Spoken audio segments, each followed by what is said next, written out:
Welcome to the Positive Pants Podcast. Mindset, motivation, and inspiration to help you find your positive pants.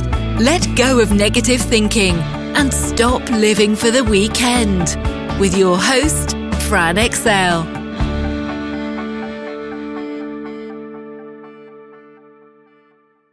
So welcome to the show. As always, it's Fran Excel Mindset Coach, helping you find your very own pair of positive pants so you can get out of your own way and live a life that you love.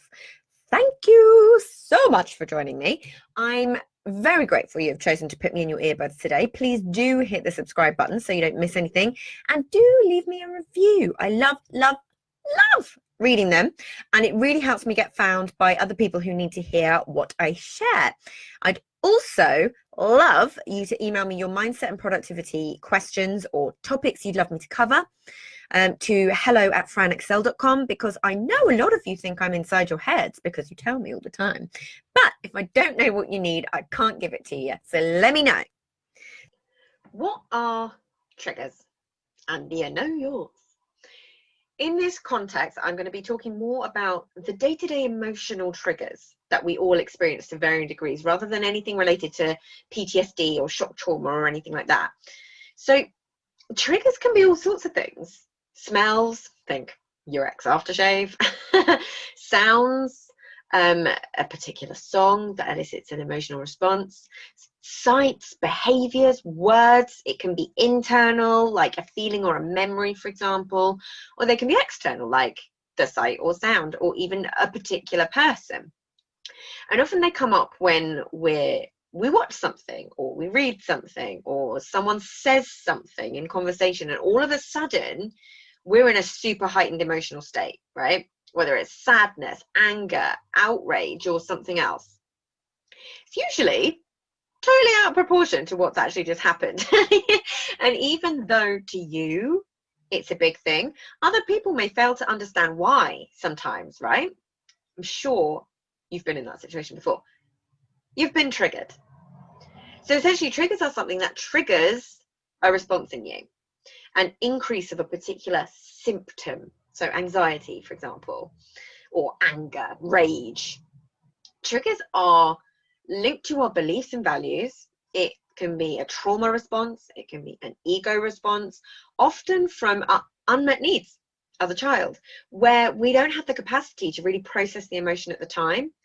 And it's a mental reminder of something that triggers an emotional response. Often a nice strong one, leaving you with a little bit of a, oh, what the fudge actually just happened there? Often accompanied by some good old shame thrown in for good measure. So the thing to understand is your brain follows patterns and the familiar, which is why we end up habitually repeating the same behaviours, and why it's hard to change it until you make it more conscious. So essentially at the core, what a trigger is it's trying to protect you. They're trying to protect you and help you manage life's big feelings, keep you safe from these things. For example, something may trigger anxiety in you, like posting on social media. You may be totally fine one minute, you know you want to post because you feel you should post, but then when you go to post and you just can't press go, you know, your body is all of a sudden flooded with stress hormones, and you can't for the life of you work out why something so seemingly simple, there was a lot of S's there, it's so hard for you.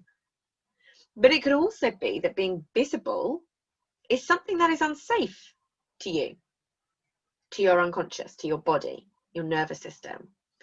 Perhaps you grew up with being told children should be seen and not heard, or being told off, or being shouted at for being attention seeking or too loud, or something similar along those lines. So you learn as a kid that keeping a low profile is what is safe for you. So your stress response is triggered when you try and step out from that because it is unsafe. So this might lead to avoidance altogether. Not very handy when you want to have your own business, right? But it could also be from that same childhood messaging that people being super confident or out there triggers you as well, but that it triggers a negative response in you. So it could be that you feel like you don't like them or make negative judgments of them because you were taught it was bad to be that way. You know, often we don't like people because they're triggering something in us. It's showing us something that maybe is a little piece of what we are at our core, or something we've been told is wrong. You know, is very oversimplified the way I'm talking about it, but just to help you kind of understand. So these things that we learn in childhood will always have an effect on our behavior into adulthood, and how they show up is completely individual to us. But the more you can be aware of them, the better. So triggers can be really pesky and unconscious, obviously, so you just don't see it a lot of the time. You just repeat the same behaviors, and sometimes it can be a bit confusing. So, I mean, why would you look if you don't know to? So take relationships is always an easy one. People go, oh, that's what's going on. We can be very attached to being right, and we like to blame when it comes to conflict, things like that. I didn't do that, you did that. You know, your partner does something to your body. It may feel similar to something an ex had done to you in the past that hurt you, so you lash out before you even realize you have. Yeah, but you're actually not reacting to what's just happened. You're reacting to what happened in the past. You're repeating that. Yeah, making sure that you don't feel that pain again. We are confusing, complicated and simple creatures all at the same time. But it's your brain and body remembering something that it needed to protect you from. Safety is the name of the game here. So it will trigger a response that did work for you at some point. It protected you from something. But what may have worked when you were a kid may not work now when you're a big old grown-up. But it's bringing something from the past into the present moment when it's not really there. Yeah, it feels like it's there because it's literally, you feel like, hang on a minute, he's shouting at me, this is happening, it's right in front of my face. But it's not that you're reacting to. The threat feels the same to your body. And this is how conflicts can hugely escalate quickly. And the reason I want to talk about this today is that I was being triggered all over the show recently, and it was really interesting to me.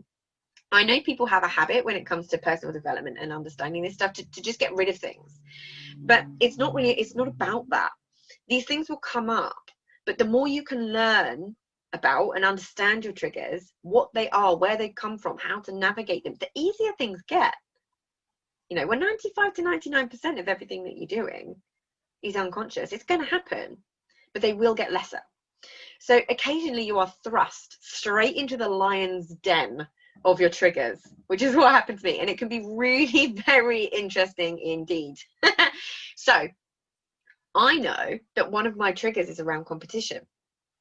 So in a recent situation where there were leaderboards involved and lots of other people shouting about successes, I caught myself deep in one of my triggers for a moment. Thankfully, I caught it, had a little chuckle, and got over myself. But it still got me to start with, and this is my point here. Before, that would have consumed me and taken over, whereas now it becomes slightly more entertaining because you're like, hang on a minute.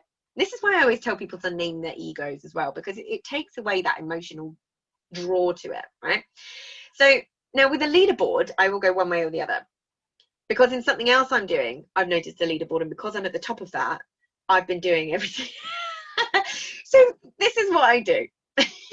I will go one way or the other. So if I'm at the top, I need to do everything in my power to stay there. And there's that anxiety around dropping to number 2 or 3. Yeah, it triggers my not good enough around achievement, which is linked to my relationship with my brother from a kid, from when we were young. So that's one way I'll go about it. So it's almost a negative thing for me to be at the top, because it'll make me be like, I need to stay at the top, stress. Or I'll go the other way. If I think I have no chance of being near the top, it gets interesting here. For many people, you can see that competition spurs them on. This is what I say, is it's so individual. You can see that it drives them and pushes them, which is great. I'm the opposite. Makes me shy away and play small. It makes me think there's no point even trying.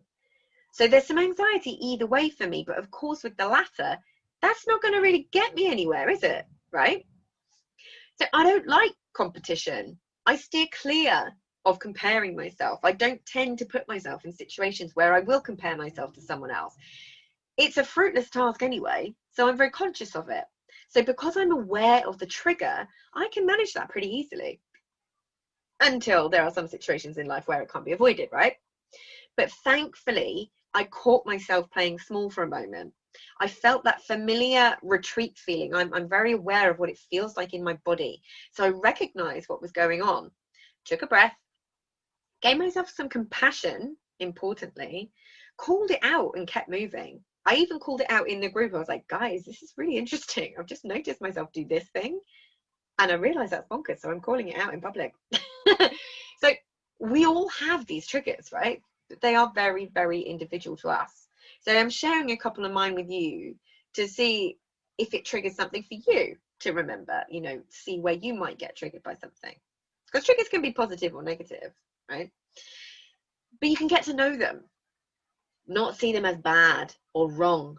You know, thank them from looking after us in the past, but let them know that they're not needed right now. It always feels really weird to say, like, talk back to your emotions, talk back to your ego, but it is incredibly, incredibly effective. You know, business is hugely triggering for a huge amount of people. Yeah, left, right, and center, there are opportunities for our inner child to be wounded, to need to protect. You know, this could show up in jealousy for other successes. It could be obsessing over what other people are making financially, which is why I'm always encouraging you to keep going, whether you want a 10 grand of extra income a year or you want £1 million, but don't obsess over it. It has to be individual to you. You know, it could be comparing yourself. It could be perfectionism. Not good enough can be triggered. You're too much can be triggered. It's all wounded inner child and ego trying to protect us. You know, some more of mine include anything that might make me feel stupid or unintelligent. Competition. People telling me what to do is a big one for me. And that comes from my childhood around with my brother, but it also comes from my first relationship. You know, it was very emotionally abusive, always telling me what to do. So my quick way into reaction mode is for someone to tell me what to do. Unless I catch it, it's a surefire way for me to get straight into reaction mode. Yeah. Even my name, here's a weird one for you. Even my name said in a certain way is a bit of a trigger for me. So when I was a shy 11-year-old, I went to a new school. I know people, I don't believe you were shy. I was painfully shy. I went to a new school and it was a boarding school. So my parents were leaving. That was in Wiltshire and I lived in Berkshire. And a girl decided she didn't like my nickname, which to me was my name, right? It was a term of endearment, a name that I loved, which was Frankie. So actually I can say, like, my name is Frankie. That's how I was known. That's how everybody knew me, how everybody that loved me knew me. But this girl decided she didn't like it. She said, I'm not going to call you that. I don't like it. I'm going to call you Fran, which I didn't like. I've actually never liked the name Fran.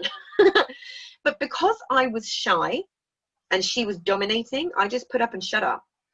I didn't stand up for myself. I felt shut down. I felt less than, and I felt unable to speak up. I felt like a little piece of my identity was taken away. And it made me even go to the point, because it made me feel triggered, all of that in me, it made me feel like no one else could continue to call me Frankie, right? So I've been Fran ever since. So weird as it may seem, it's actually a trigger for me. It creates a little bit of anxiety in me, a little bit of anger. And because I know physiologically what it feels like, I can recognize it. And it's actually very rare that people I'm close to call me Fran. I am Franny, Franola, Franalicious, Franby, Francesca. I'm actually a Francis, so that is a weird nickname. I see that. But I'm actually very rarely Fran. So when it's used, it feels very official to me. And I always feel that tiny bit submissive when someone calls me it. So don't use that against me, guys. You are welcome to come up to me and call me Franny or Frankie. We're all family here.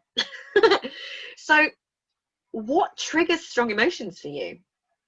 What makes you angry, sad, jealous, feel guilty? Start to notice what goes on for you and you'll start to recognize some of these common triggers. Are there certain topics that are really uncomfortable to you? You know, I mean, the Black Lives Matter has been huge for recognizing triggers in people. You know, money is also a big one for a lot of people, for example. So where did it come from? What exactly is it that it's triggering you? Can you remember the first time you felt it? Who was involved? I'm always talking about, where do you feel it in your body? Where do you feel it physiologically? What physiological responses can you recognize? Because they're a good indication for when you're being triggered, yeah, and it can help you catch it the more you get to know it. So what's your go-to response when you're triggered? Is it shouting, arguing? Is it hiding and avoidance? Is it crying, defensiveness, stamping your feet, which I'm shamefaced to say is one of mine? Literally, hello, inner child. It's ridiculous. Pay attention and ask what need isn't being met for you in the moment. Is it safety? Or you can do this obviously after the moment. It's always easier to see on reflection to start with. So what need isn't being met for you? Is it safety? Is it autonomy? Is it being liked, disregarded, feeling unheard? Do you feel rejected? The more I keep saying this, but the more you can get to know your triggers, the more you can catch it, and the less they control you. And that's the key, right? That's what we want. We don't want our emotions to control us. So what can we do? Firstly, notice you've been triggered. How triggered on a scale of 1 to 10 are you? It's really important to learn to regulate your nervous system. And my stress to success meditation that I keep talking about is amazing for this. So head to the show notes or the link in my bio on Instagram and make sure that you grab that. It's a combination of 3 of my favorite techniques that actually really help calm your nervous system down and get out of the stress response. So do not forget to grab yours. But that's the thing. When you're triggered, when you're in hypo or hyperarousal, the adult in the building has disappeared. So pause. Do you need a bit of a timeout? Breathe. Deep belly breaths. I always use the 4-7-8 technique, or breathing deeply in and then using a longer exhale is another one of my favorites in the moment. And just call it out and recognize it. So stay consciously aware of it. Learn the in the moment strategies that work best for you. So we're all different. So for me, it's the breathing techniques I just said, but also noticing any tension in my body and relaxing each muscle one by one. It sounds like it's really hard to do in one of those moments, but it's not if you can be conscious to it. But also try to work out where it comes from. Can you remember anything similar in your childhood from a parent, caregiver, sibling, a teacher? Where does it come from? Like, what was the first time you felt it? When you can work that out, all of a sudden it makes so much sense. You don't feel broken. That's a tendency that so many of us have, right? When we have these strong emotional responses that we don't quite understand, you feel like there's something wrong with you, like it's something with you on an identity level. It's not, it's a trauma response, right? And you can get it when you understand. You're like, that makes so much sense. Then you can work with it. By recognizing our triggers, we take some of the control back over our emotions. We are less ruled by them. And we lead with curiosity rather than judgment. Curiosity is literally the polar opposite of judgment, right? So I'm always talking about curiosity. It's one of my core values. When we do all this, our self-talk becomes so much nicer. We have compassion for ourselves, and we can choose to not put ourselves in certain situations where we know something like this is going to come up. So start to notice these things for yourself. What is triggering you? Why might that be a trigger in the first place? And as always, awareness is key. And as always, I hope that was helpful. So any questions, just let me know. And as always, I will see you next week. Bye. So if you got value from this and you know in your gut that now is the time to step up and start rewiring your thinking and changing things for yourself, then book in a free discovery call so we can work out what needs to happen to get you from where you're at right now to the action-taking success you know you can be. And if you want my eyes and ears on your problems, I work with people one-on-one and through my Proactive Pants Mastermind. So stop waiting for if and when and decide to change things now, because you can.